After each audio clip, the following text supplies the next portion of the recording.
শামিমা ভালো আছো? আলহামদুলিল্লাহ স্যার, আপনি ভালো আছেন? হ্যাঁ, আলহামদুলিল্লাহ ভালো আছি। আচ্ছা,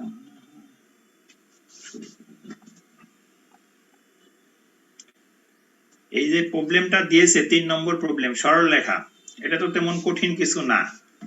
কোথাও তোমাদের সমস্যা আছে এটা বুঝতে? আনমিউট হও শামিমা, সাজিদ, নওশিন, আনমিউট হয়ে বলো কোথাও সমস্যা আছে। আমি তো মনে হয় না যে তোমাদের কোথাও সমস্যা থাকার কথা। না স্যার, স্যার এটা কোনো সমস্যা নাই। আচ্ছা, তাহলে তোমরা তো বুঝতেই পেরেছো। তারপরেও যেহেতু বুঝতে পেরেছো, কোথাও সমস্যা তাহলে বলতে পারো, সেই জায়গাটা নিয়ে আলোচনা করবো শুরুতেই। স্যার, একটা প্রশ্নে যদি আমার আগের একটা প্রশ্নের উত্তর দরকার হয় তখন, এখন তো স্যার কখন এখন নিয়ম নেই, তখন আমি সেখানে কি লিখতে পারি? সমীকরণ দিয়ে রাখবা, সমীকরণ সমীকরণ 1 2 3 4 এরকম করে বাড়াইতে থাকবা। তখন বলবা যে সমীকরণ 1 হতে পাই, ঠিক আছে? সমীকরণ 2 হতে পাই, সমীকরণ 1 এবং 2 যোগ করে পাই, বা সমীকরণ 1 ও 2 হতে লিখে আবার কাছে নিয়ে আসলো, সমীকরণ 2টা কাছে নিয়ে আসলে তারপর সমাধান করে ফেললাম, সমাধান করে ছেদবিন্দু পেয়ে গেলে। ঠিক আছে না? হ্যাঁ হ্যাঁ, ইউনিক নাম্বার হবে সমীকরণ। এটা একটা একটা প্রবলেম, যেহেতু সবগুলি ইউনিক নাম্বারই হবে। ঠিকই ধরেছো। একের থেকে সিরিয়াল হবে, যতগুলি সমীকরণ বসা প্রয়োজন দিয়ে দিবে, এবং সমীকরণগুলিতে তারপরে তুমি বলবে কোনটা তোমার ব্যবহার করছো, ওই সমীকরণ তুমি এখানে নিয়ে আসতে পারবে। কারণ এটা একটাই প্রবলেম, এটা কোনো আলাদা প্রবলেম না। একটা প্রবলেমের কোনো পার্ট যদি আমার জানা থাকে, পরবর্তীতে সেটা আমি ব্যবহার করতে পারবো, তবে বলে দিব যে আমরা ওই জায়গাটা ব্যবহার করছি এই মুহূর্তে।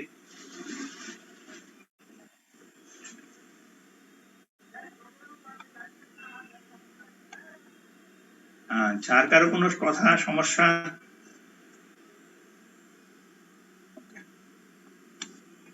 ঠিক আছে, আমার মনে হয় আমরা এখন স্ক্রিন শেয়ারে যেতে পারি।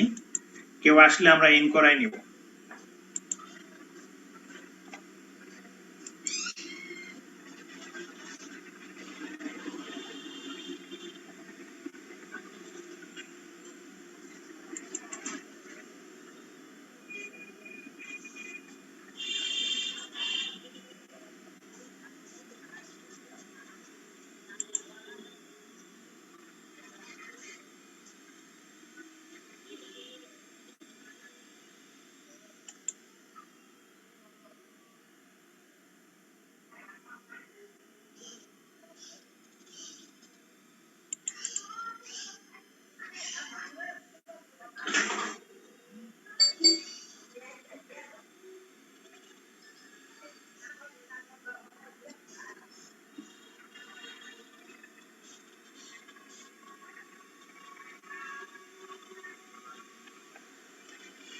আচ্ছা, প্রথমে আমরা সমীকরণটা দেখি, একটা একটা করে প্রশ্ন দেখি, তাহলে আমরা বুঝতে পারবো। আমাদের এখানে চিত্রটা এরকমই ছিল। এখানে বলছে এ বিন্দুর স্থানাঙ্ক অথবা ওই রেখার ঢাল।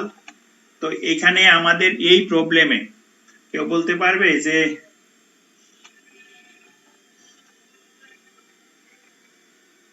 পার্টিসিপেন্ট আরো আছে মনে হয়, দেখি তো। Waiting room, admit.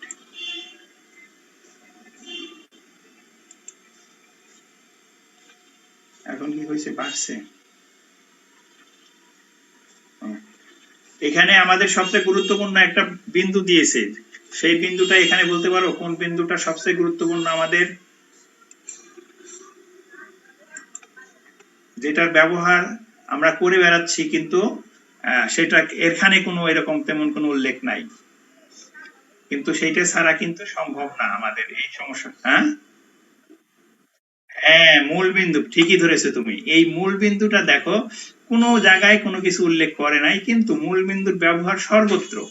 সুতরাং তার স্থানাঙ্ক দেওয়া নাই, তার পরিচয় দেওয়া নাই, কিছুই দেওয়া নাই। সুতরাং আমরা যেহেতু গণিত শিখেছি, আমাদের এইটা তারা টেস্ট নিচ্ছে যে এইটা সে অবশ্যই বুঝতে পারবে। এই কারণে সে এই মূল বিন্দুর সম্বন্ধে কোনো পরিচয় দেয় নাই।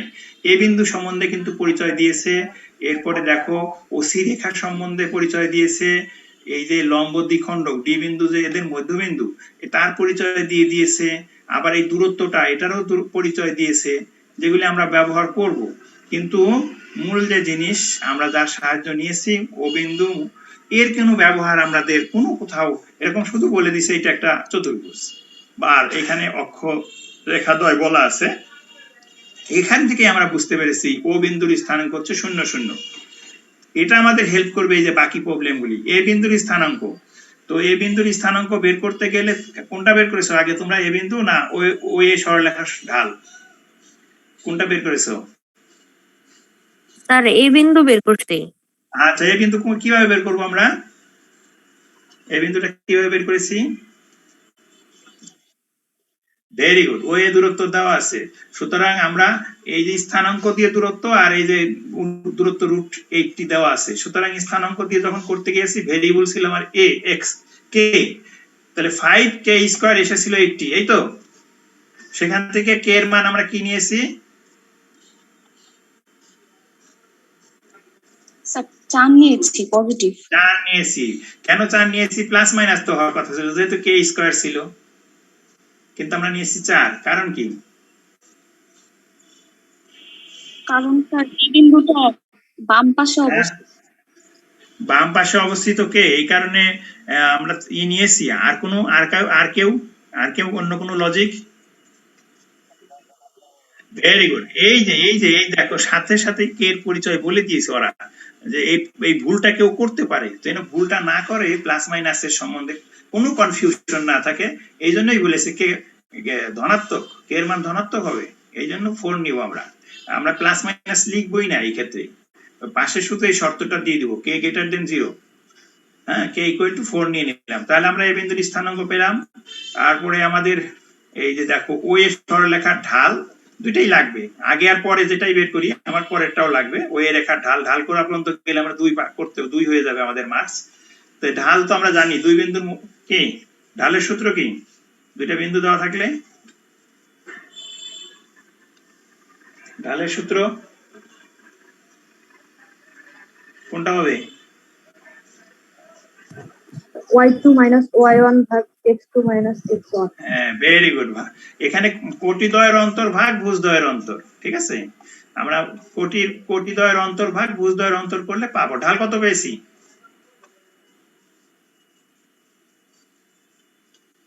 -2। Very good.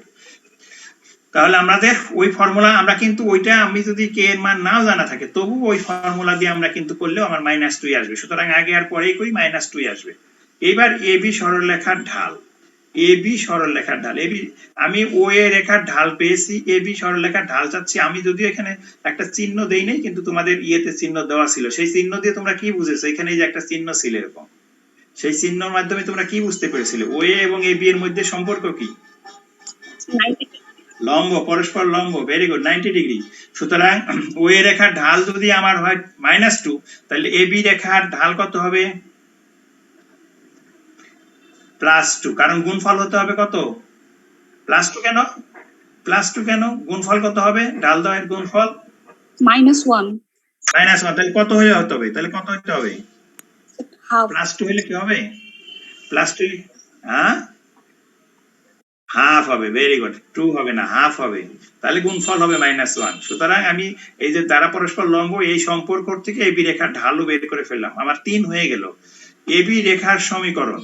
তো এখন এ বিন্দুর স্থানাঙ্ক জানা আছে, তার ঢালও জানা আছে, তাহলে আমরা কি এক বিন্দুগামী সরলরেখার সমীকরণ y - y1 = m × x - x1 এই সূত্র ব্যবহার করলে আমরা এবি রেখার সমীকরণ পাবো, এই তো?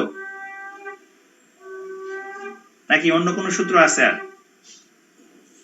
জি স্যার, এভাবে তো করা যাবে, অন্যভাবে করা যাবে, তবে এর চেয়ে সহজ মনে হয় হবে না, অন্যভাবেও করা যাবে। যে কোনো প্রবলেম ঠিক একইভাবে সমাধান হবে তা না, নানান রকম সমাধান আছে। এর মধ্যে আমরা চিন্তা করি যে আমাদের জানাশোনা এবং সহজ ক্যালকুলেশন, সেইটা আমরা ব্যবহার করব। এটা আমাদের জানা ছিল যে এক বিন্দুগামী সরলরেখার সমীকরণ, এবং ঢালটা আমাদের সেক্ষেত্রে প্রয়োজন ছিল, এই জন্য আগেই ঢালটা বের করে নিয়েছি। তাহলে আমাদের প্রথম ক প্রবলেম সলভ, ক শেষ। এরপরে সি বিন্দুর স্থানাঙ্ক নির্ণয়। কিছু বলবো আর? এবি রেখার সমীকরণটা তো কতে বের করলাম, তো খতে যে যদি আমার এটা লাগে তখন কি এটাকে আমি একটা আমি এটা সমীকরণ এক দিয়ে রাখো, এটাকে 1 দিয়ে রাখো, এটা 1 হয়ে গেল আমার, এটার গায়ে 1 নাম্বার দিয়ে দাও, আমি এটা 1 নাম্বার পেয়ে গেছি, এর নাম তুমি দিয়ে দাও। আমরা যখন তোমাদেরকে ভর্তি করি তখন তোমাদের উপরে একটা ট্যাগ লাগাই, লাগা হলো রোল নাম্বার। এবং শাখা। আর বাবা মা যখন তোমাদের চিনে, তার অনেকগুলি সন্তান, তখন তারা কি দেয়? নাম দেয়। তো তুমি এখন সলভ করছো ম্যাথামেটিক্স, তোমাকেও একটা নাম দিতে হবে যার ব্যবহার তুমি সহজে করতে পারবে, অন্যের সাথে পরিচয় করায় দিতে পারবে। সেটা হলো কি? সমীকরণ। এই সমীকরণের নাম্বার আমরা এ বি সি ডি দিতে পারি, 1 2 3 4 দিতে পারি রোমান অক্ষরের। আবার আমি নর্মালেও আমার যদি ইংলিশ দিয়েও আমি 1 2 3 4 দিতে পারি, নানান ভাবে এটা দেওয়া, চিন্তা যে কোনো একভাবে পড়লেই হলো। তা আমি সেটার নাম দিয়ে দেবো সমীকরণ নম্বর 1। সাধারণত আমরা 1 2 3 এরকম, এটাই আমাদের জন্য সহজ হয়। আমরা 1 2 রোমান এবং রোমান দিয়ে করে থাকি বা রোমান ছাড়াও করে থাকি। তাহলে এটা আমরা 1 2 3 দিয়ে যাবো। তাহলে আমার যেহেতু এটা প্রয়োজন পড়বে, আমি এটা 1 দিয়ে রাখলাম। ওকে, এবার সি বিন্দুর স্থানাঙ্ক আমাকে বের করতে হবে। ওরা বলছে যে এই সি বিন্দু পর্যন্ত যেতে আমাকে এতগুলি কাজ করে যেতে হবে। এতগুলি কাজ যদি না করি তাহলে আমি 5 পাবো না। তাহলে আমাকে এই অনুসারে আগাইতে হবে। যদিও সি বিন্দুর স্থানাঙ্ক, কিন্তু এই অনুসারে আগাইতে হবে। অনুসরণটা আমরা করতে হবে বি বিন্দুর স্থানাঙ্ক। এবার বি বিন্দুর স্থানাঙ্ক বের করব। আমার আগে সব তথ্য জানা এবং আমার যে চিত্র দেওয়া ছিল সেখানে কিছু তথ্য ছিল, সেই তথ্য জানা। এবার বি বিন্দুর স্থানাঙ্ক আমরা কিভাবে বের করতে পারি বলো? আমি কিন্তু এ বি সরলরেখা সমীকরণ অলরেডি জেনে গেছি, আর বি বিন্দুর স্থানাঙ্ক আমি বের করব। কিভাবে বের করব? স্যার এই বি সরলরেখা x = 0 বসালে y এর মান আসবে, তো সেখান থেকে বের করতে হবে। দেখো বি বিন্দুটি ওয়াই অক্ষের উপরে অবস্থিত, সুতরাং তার কার মান 0? ভুজ না কোটি? ভুজের মান স্যার। হ্যাঁ, এই কথাগুলি বলতে হবে, যে আমি যে কথাগুলি বলছি এটা বলতে হবে যে হ্যাঁ, এটা ওয়াই অক্ষের উপর অবস্থিত, সুতরাং তার ভুজের মান 0। আবার এ বি রেখার সমীকরণ ওই যে 1 নম্বর সমীকরণ দিয়ে আসছো, তাহলে সেখানে x = 0 বসিয়ে পাই, বসিয়েলে আমরা y এর মান পেয়ে যাবো। y এর মান কত আসছে? 10।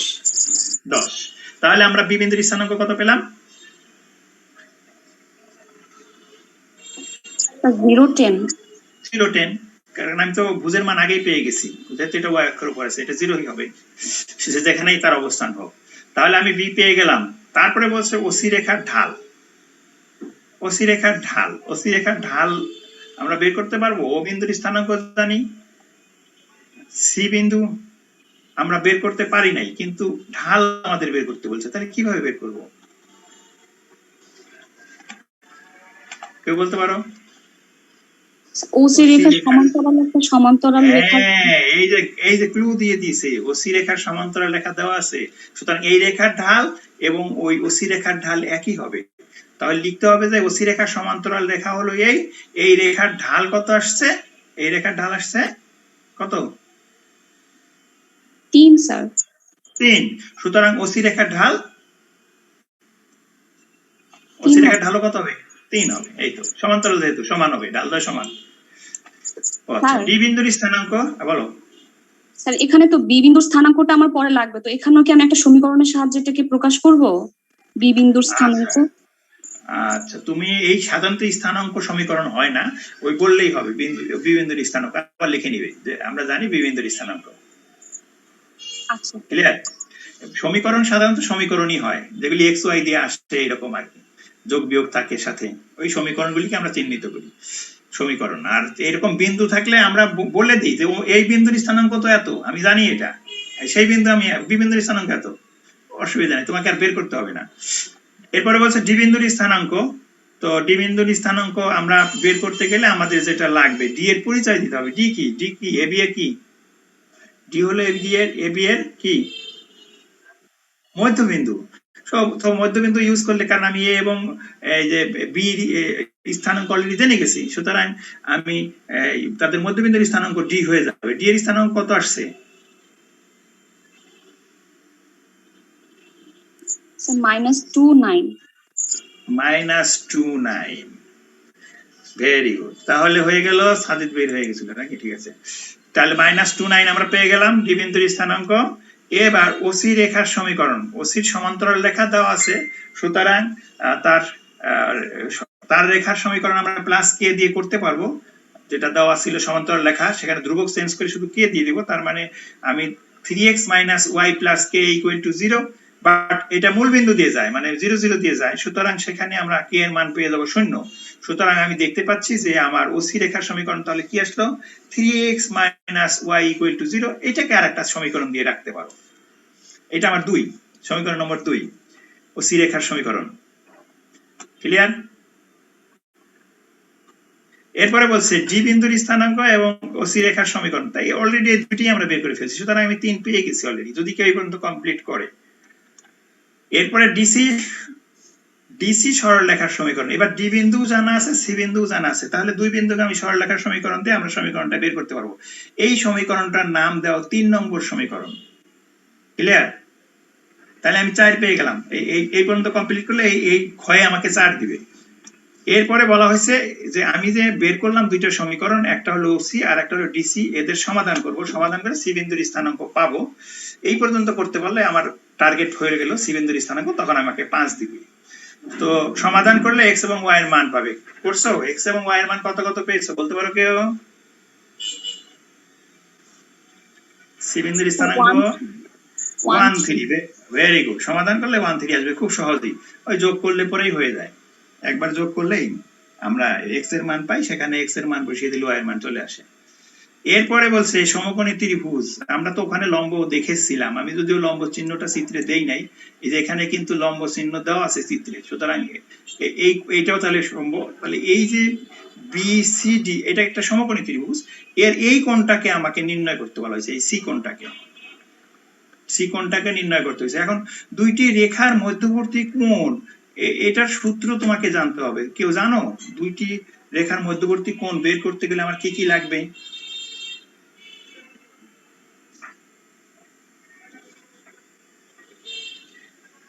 কিভাবে করেছে তোমরা? দুইটা রেখার ঢাল বের করতে হবে স্যার। Very good. দুইটা রেখার ঢাল বের করতে হবে। এই জন্য ওরাও কিন্তু তোমাকে দেখো বলে দিয়েছে যে এই দুইটা রেখার আগে ঢাল বের করো। ওরা তোমাকে রাস্তা দেখাচ্ছে যে ঢাল বের করো, ঢাল। তুমি ঢাল বের করে নিলে, M1 M2 বের করে নিয়েছো। তারপরে দুইটি অসমান্তরাল রেখার অন্তর্ভুক্ত কোণের সূত্র tan এত ডিগ্রি করলে আমরা কি পাই? আমরা প্লাস মাইনাস নিয়ে থাকি। এই ক্ষেত্রে আমরা প্লাস মাইনাস দুইটা নিব না, কারণ আমার পার্টিকুলার বলে দিয়েছে যে এই কোণটা চাই। তো সেই কোণটাকে চেহারাটা দেখে নাও, এই কোণটা কি সূক্ষ্ম কোণ না স্থূল কোণ?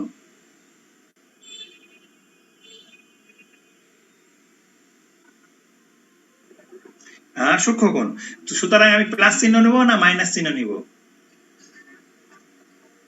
মানে প্লাস চিহ্ন নেব, কিন্তু খেয়াল রাখতে হবে, আবার একটা জিনিস খেয়াল রাখতে হবে, মানটা ধনাত্মক মান আনতে হবে। এখন যদি কেউ ওই যে আমার ছোটটার থেকে বড়টা বিয়োগ করে আর প্লাস চিহ্ন নিল, তার কিন্তু ঋণাত্মক মান চলে আসবে, এটা একটু খেয়াল রাখতে হবে। আমরা এই জন্য M1 মাইনাস M2 তারপরে যে নিব, এই M1 টাকে আমরা বড় ধরে নিব, M1 বড় M2 ছোট, তাহলে বিয়োগফলটা পজিটিভ আসবে। এই কারণে এটাও একটু খেয়াল রাখতে হবে। আমাকে আসলে ওই যে প্লাস মাইনাস ছিল, ওই প্লাস মাইনাসের মান রেজাল্টটা পাওয়ার পরে প্লাস মানটা নিতে হবে, এটাই হলো মূল টার্গেট। তো আমি মাইনাস মান তাদের নিতে হবে যদি কেউ ছোটটার থেকে বড়টা বিয়োগ করে। ক্লিয়ার? এই জন্য M1 টা একটু বড় ধরবে, যে M1 ঢাল, M1 বড়টা পাবে আর M2 ছোটটা পেলে তুমি এখানে এটা পেয়ে যাবে। তাহলে ফর্মুলাটা হলো কি, আমার এই যেটা দেওয়া ছিল tan এই কোণ, tan এত কোণ, এটা সমান হলো, আমরা ভগ্নাংশ নিব M1 minus M2 1 plus M1 M2। এরপর এদের মান বসিয়ে দেবো, মান বসিয়ে ক্যালকুলেশন করলে যা রেজাল্ট আসবে তাই। কত আসছে বলতে পারো কেউ? স্যার M1 আসছে -2 আর M2 -4। রেজাল্ট কত আসছে? আমার এই কোণের মান কত আসছে? স্যার 1/3। 1/3। Very good. ওই দেখো ধনাত্মক মান আসছে। যদি আমি ওই করে দিতাম M1 বড় না নিতাম, তাহলে কিন্তু আমার মাইনাস চলে আসতো। এই জন্য এটাও খেয়াল রাখতে হবে, আমার ধনাত্মক মান নিতে হবে, এক কথায় শেষ, যেহেতু এই কোণটা সূক্ষ্ম কোণ। সুতরাং আমাকে 1/3 বের করতে হবে, -1/3 বের করলে হবে না। ওকে। এরপরে বলছে যে এদের এই যে এই রেখাদ্বয়ের অন্তর্ভুক্ত সূক্ষ্ম কোণের সমদ্বিখণ্ডকের সমীকরণ নির্ণয় করো। তো সূক্ষ্ম কোণের সমদ্বিখণ্ডক বের করতে গেলে আমাকে দুইটাই বের করতে হবে, আমার সূক্ষ্ম বের করতে হবে, স্থূল বের, মানে দুইটা সমীকরণ বের করতে হবে। সমদ্বিখণ্ডকের দুইটি সমীকরণই বের করতে হয়। কি সূত্র? সমদ্বিখণ্ডকের দুইটি সমীকরণ নির্ণয় কি সূত্র? মানে এই যে এখানে যেটা বলছে বিডি এবং বিসি রেখার সমীকরণ, বিডি অথবা বিসি রেখার সমীকরণ। আচ্ছা, বিডি অথবা বিসি, আমাকে আগাইতে হবে বিডি অথবা বিসি, পরে বলছে বিডি এবং বিসি, অর্থাৎ বিডি এবং বিসি দুইটা সমীকরণ আমাকে বের করতে হবে। এখন আমরা বের করি নাই সম্ভবত বিডি এবং বিসি। দেখি চিত্রে, দেখি বিডি বিডি বিডি বিডি রেখার সমীকরণ, বিডি রেখার সমীকরণ কেউ বলতে পারো কি হবে? Sir x minus 2y plus 20। আচ্ছা আমি এইভাবে বলে দিতে পারি, বিডি এবং এবি রেখা একই রেখা, সুতরাং এবি রেখার সমীকরণ বিডি রেখার সমীকরণ একই, অতএব বিডি রেখার সমীকরণ এত। ক্লিয়ার কিনা দেখো, এবি এবং এই বিডি একই রেখা, কিন্তু আমি অলরেডি এবি বের করে ফেলছি, 1 নম্বর সমীকরণ আমার ছিল, সুতরাং 1 নম্বর সমীকরণই হলো আমার বিডি রেখার সমীকরণ। ক্লিয়ার কিনা? আচ্ছা, এরপরে আমরা 1 নম্বর ব্যবহার করলাম, ওইটা আর আমাকে বের করে দেখাইতে হবে না, আমি শুধু বলে গেলাম, বর্ণনা দিয়ে প্রমাণ করলাম, ব্যবহার করে ফেললাম। এবার বিসি রেখার সমীকরণ, বিসি দেখি চিত্র দেখি, বিসি কে আমরা কিভাবে, এখন বিসি তো আগে দেওয়া ছিল না, সুতরাং বি বিন্দু জানা আছে, সি বিন্দু জানা আছে, দুই বিন্দুকে আমি সরলরেখার সমীকরণ বের করতে পারবো কিনা? আচ্ছা বের করে ফেললাম। সুতরাং এই যে সমীকরণ দুইটা আমরা নিলাম, নিয়ে বললাম এদের সমদ্বিখণ্ডক, বিডি এবং বিসি এর সমদ্বিখণ্ডক দ্বয়ের সমীকরণ।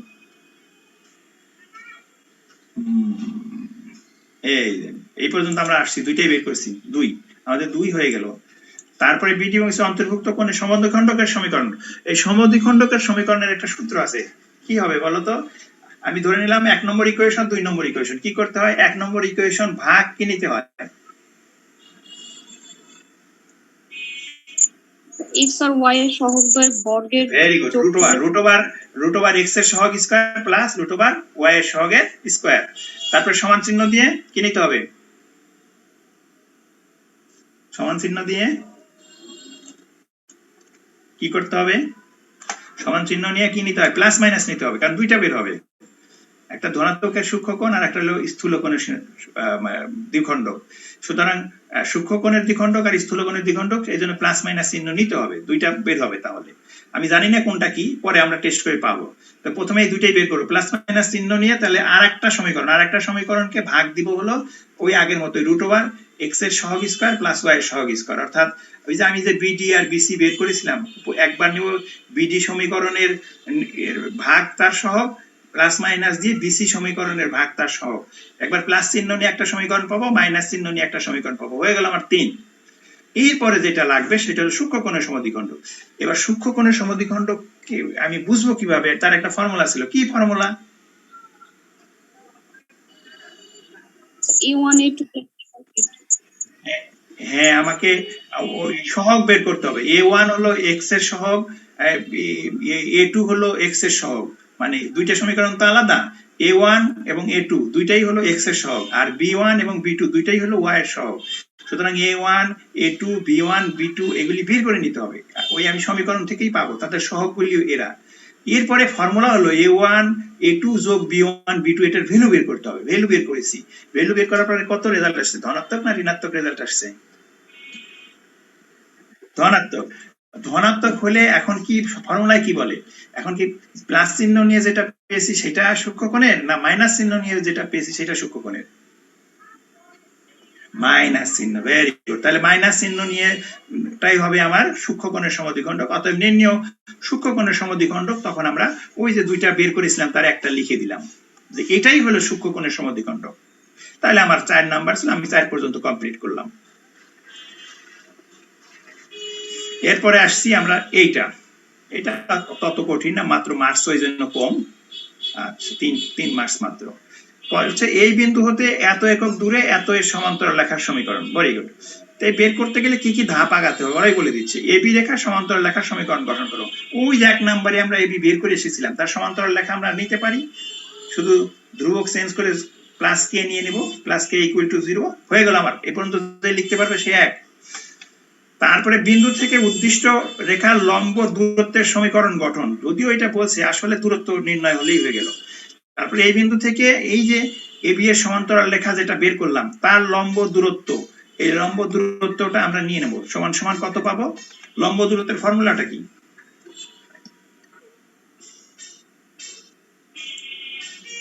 লম্ব দূরত্বের ফর্মুলা, একটা বিন্দু থেকে একটা রেখা দূরত্ব ফর্মুলাটা কি? x1 y1 ই ধরি বিন্দু, আর এই সমীকরণ হলো ax + by + c = 0, যেটা আমরা শিখেছিলাম। তাহলে x1 y1 বিন্দু থেকে এই সরলরেখার দূরত্বের সূত্রটা কি? d1 যদি দূরত্ব হয় তাহলে d1 সমান কত হবে?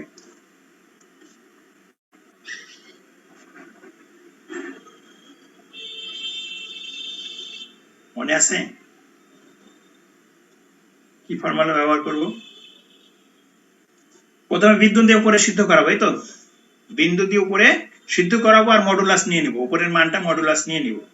আর নিচে কি করব, তাদের সহগের বর্গের সমষ্টির বর্গমূল নেব, এই তো এক্স এর সহগ স্কয়ার প্লাস ওয়াই এর সহগ স্কয়ার তার বর্গমূল দিয়ে ভাগ করে দিব। এইটাই হলো আমার লম্ব দূরত্ব। উপরে মডুলাস, বিন্দু দিয়ে আগে সমীকরণকে সিদ্ধ করাবো, অর্থাৎ x1 ax1 plus by1 plus c এটার মডুলাস, আর নিচে হলো √a square plus b square, এই ফর্মুলা। তাহলে আমি আচ্ছা কে ওয়েটিং রুম অ্যাডমিট করাই দিলাম, ওয়েটিং রুম থেকে চলে আসলো। ওয়েটিং রুমে কে আছে জানি না, আসছে কিনা। ওকে, এখন আমি দূরত্ব কিন্তু নিয়ে নিয়েছি, এই বিন্দু থেকে এই যে সমান্তরাল রেখা তার দূরত্ব অলরেডি পেয়েছি, সেখানে মডুলাসের মধ্যে কে আছে আর নিচে সহগের স্কয়ার আছে, আর সহগের স্কয়ার দেখবে √5 আসবে, আর আমার এখানে বোধহয় k-3 এরকম আসবে আর কি, k-3 এটা দেওয়া আছে। এ পর্যন্ত আমরা নিলাম। বাট প্রশ্ন মতে কি, এই যে সমীকরণ দ্বয় সমাধান করে সরল রেখা দ্বয়ের সমীকরণ নিন, অর্থাৎ কে এর মানটা আমাকে বের করতে হবে প্রশ্ন মতে এই যে সমীকরণ গঠন বলছে না, প্রশ্ন মতে যেতে হবে। প্রশ্ন মতে এই যে দূরত্বটা ছিল মডুলাস দিয়ে, এটা ইকুয়াল টু √5, তারপরে বজ্রগুণ করে modulus of k-3 equal to 5। এইবার মডুলাস তুলে দিলে k-3 equal to plus minus 5, অতএব k equal to 3 plus minus 5। ধনাত্মক চিহ্ন নিলে k এর মান চলে আসবে 8, ঋণাত্মক চিহ্ন নিলে k এর মান আসবে -2। তাহলে দুইটা মান আমরা k এর পেয়ে গেছি। সুতরাং আমরা ab সরলরেখার ধ্রুবকের পরিবর্তে একবার 8 পাবো আর একবার -2 পাবো। তাহলে আমাদের দুইটা সমান্তরাল রেখার সমীকরণ আমরা পেয়ে যাব। এই দুইটা সমীকরণ নির্ণয় করতে পারলে আমার টোটাল অ্যাসাইনমেন্ট যেটা ছিল সরলরেখার উপরে বোর্ডের অ্যাসাইনমেন্ট, এটা কমপ্লিট হবে এবং এই ইংওর জন্য আমরা পেয়ে যাব 3। তাহলে আমাদের টোটাল প্রবলেম সলভ হয়ে যাবে। এবার যদি কারো কোনো প্রশ্ন থাকে, আমাদের হাতে এখনো 8 মিনিটের মতো সময় আছে, এবার যদি কারো কোনো প্রশ্ন থাকে প্রশ্ন করতে পারো।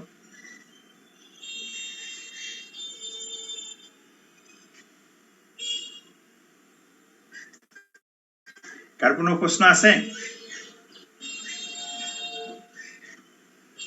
নাই, ভেরি গুড। আচ্ছা, এখনো নোটিশ আমিও পাই নাই, নেক্সট জমা ডেটটা দেওয়া হয়, তবে আগামী সপ্তাহে হবে কোনো একদিন, একটা সপ্তাহ সময় পাওয়া যায় আর কি, প্রত্যেকটি জমারই একটা সপ্তাহ পাওয়া যায় সময়। তো এই সপ্তাহে কমপ্লিট করে ফেলবে। যে কয়টা অ্যাসাইনমেন্ট তোমাদের হাতে এখন? ম্যাথ আছে, আর কি আছে? কেমিস্ট্রি। তাহলে দুইটা নিশ্চয়ই এক সপ্তাহে করা কঠিন কিছু না, করেন? সব তো সহজ তোমাদের জন্য, মানে এগুলি এখন কোনো বিষয়ই না তোমাদের জন্য। ঠিক আছে, যেহেতু সব শেখা শেষ। তবে আমি আবারও বলছি, ভালো রেজাল্ট করার জন্য শুধু অ্যাসাইনমেন্ট ভিত্তিক লেখাপড়া লাগবে না। এটাতে আমরা এই পড়ালেখাটা অতিরিক্ত মনে করলাম, এটা সামান্য একটা, আমার যা পড়েছি তার সামান্য একটা অংশ দিব, বাট সবগুলি সাবজেক্টের A to Z করে রাখবে। কারণ এই রেজাল্টের পরে ভর্তি পরীক্ষা হবে, ভর্তি পরীক্ষায় সমস্ত বইয়ের উপরে প্রশ্ন হবে, সেখান থেকে উত্তর করে তোমাকে চান্স পেতে হবে। ডাক্তারি বলো, ইঞ্জিনিয়ারিং এ বলো, বিশ্ববিদ্যালয় বলো, যে জায়গায় তুমি বলবে সেখানে অ্যাডমিশন টেস্ট মানেই কম্পিটিশন, আর কম্পিটিশন মানেই সম্পূর্ণ বই। এই জায়গাটায় তারাই ভালো করতে পারবে যারা সমস্ত বই এই সিলেবাসটা শেষ করে রাখবে, তাদের জন্য অনেক ভালো। কারণ হাতে আমরা বেশ সময় পেয়েছি, অনেক সময়, বলতে গেলে এতদিনে তোমাদের রেজাল্ট বের হয়ে আরো প্রায় 4 মাস হয়ে যেত রেজাল্ট বের হয়ে। সুতরাং আমরা এই অতিরিক্ত মাসগুলি পেলাম, আশা